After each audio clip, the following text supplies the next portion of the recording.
Hello students, आज का हमारा टॉपिक तीन ताल व एक ताल के बारे में हम चर्चा करेंगे। किसी भी ताल का जब हम विवरण लिखेंगे तो सबसे पहले ताल में कितनी मात्राएं हैं, कितने विभाग हैं, कौन सी मात्रा पर ताली है और कौन सी मात्रा खाली है, और उसका प्रयोग कौन सी गायन शैली के साथ उस ताल का प्रयोग किया जाता है।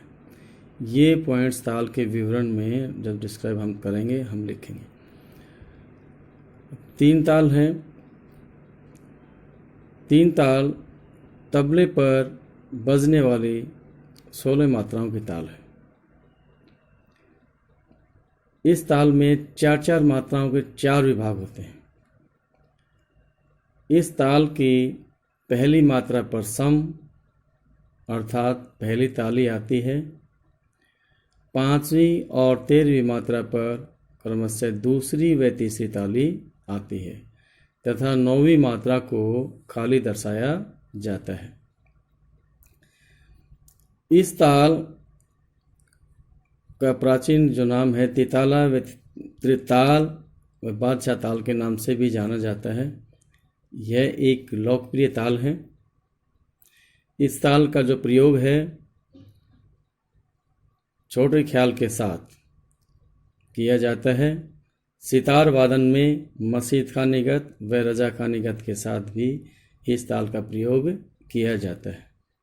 तो ये था ताल का विवरण। किस प्रकार से ताल को डिस्क्राइब करेंगे। अब लिखेंगे हम ताल के बोल। ताल के बोल जिस प्रकार से सबसे पहले तालिका में हम 16 मात्राएं इस प्रकार से बनाएंगे और 16 मात्राओं ये हमने 16 मात्राएं इस प्रकार से बनाई 1 to 16। ताल के बोल इस प्रकार से लिखेंगे। धा धिन धिन धा, धा धिन धिन धा, धा तिन तिन ता धिन धिन धा। ये ताल की एक गुण है।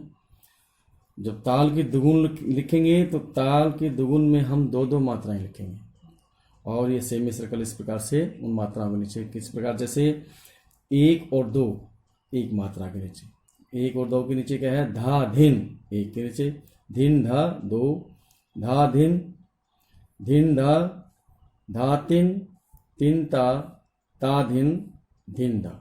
16 मात्राओं को जब आप डबल करके लिखेंगे तो 8वीं मात्रा तक वो कंप्लीट इस प्रकार से हो जाएंगे और फिर आपने दोबारा इनको रिपीट कर देना है। दो ताल की दुगुन में इस प्रकार से लिखेंगे। ताल की तिगुन लिखेंगे 3-3 मात्राएं, चौगुन लिखेंगे इस प्रकार से 4-4 मात्रा लिखेंगे। यदि क्वेश्चन इस प्रकार से आता है कि 3 ताल की एक आवर्तन में दुगुन लिखो, तो एक आवर्तन में दुगुन लिखने का तरीका इस प्रकार से है कि पहले हम 1 से 8 तक सिंगल बोल ऐसे लिखेंगे। जैसे हमने कैसे, धा धिन धिन धा, ये देख लीजिए कि सिंगल बोल इस प्रकार से हैं। धा धिन धिन धा, धा धिन धिन धा। 8वीं मात्रा तक हम इस प्रकार से लिखेंगे एक आवर्तन में दुगुन में, और 9वीं सी मात्रा से और 9वीं मात्रा से ताल के हम दुगुन शुरू करेंगे। धा धिन धिन धा, धा धिन धिन धा, धा तिन तिन ता धिन धिन धा। ये है 3 ताल की एक आवर्तन में दुगुन।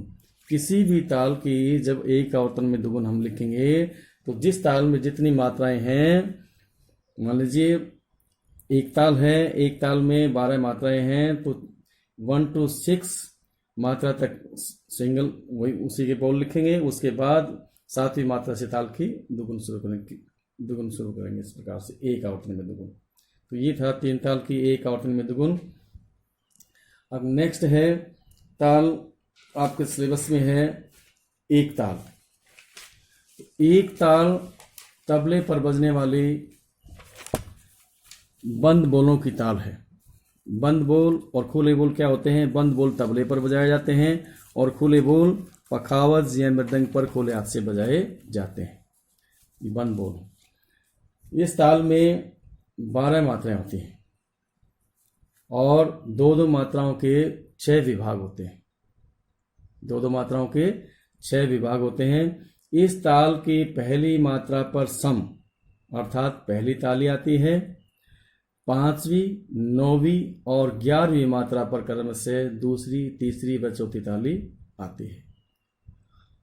और तीसरी और 7वीं मात्रा को खाली दर्शाया जाता है। खाली दर्शाने के लिए इस शून्य का 0 का प्रयोग करते हैं। इस प्रकार से दर्शाया जाता है।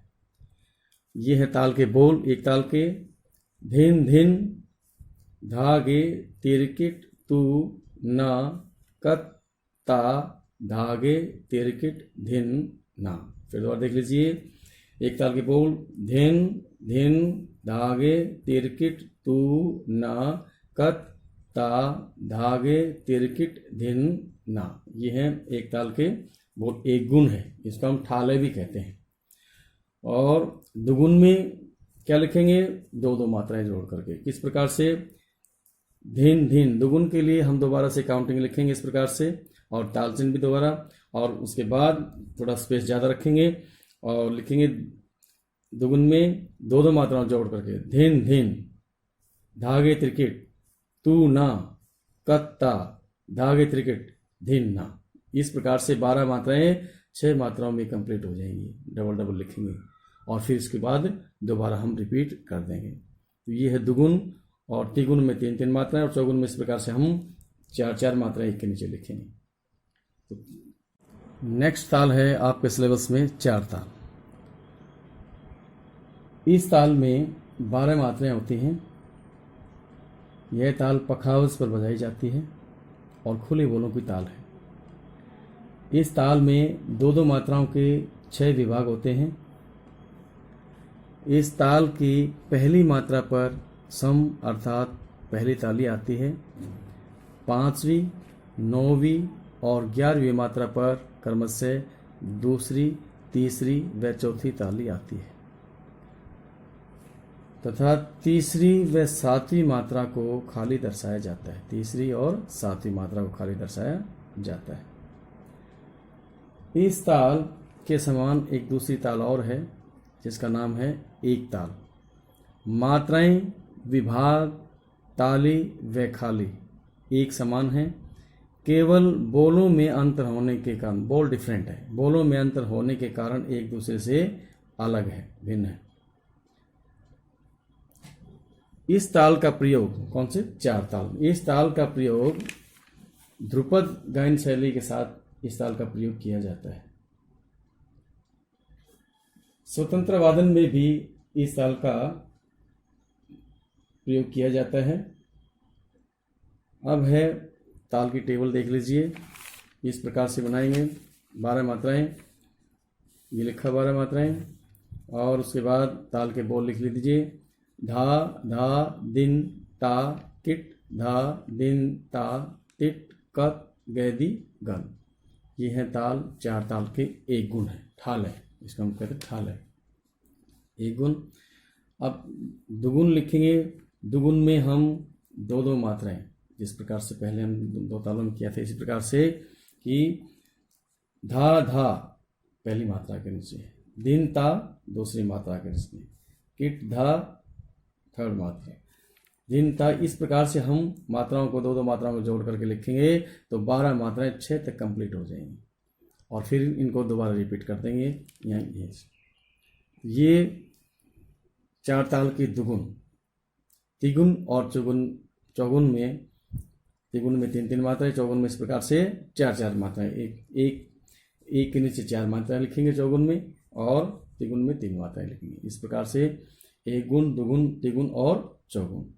और यदि 4 ताल की एक आवर्तन में दुगुन लिखेंगे तो वही तरीका है कि 1 से 6 तक हम सिंगल बोल लिखेंगे और 6ठी से 12वीं मात्रा तक डबल बोल लिखेंगे।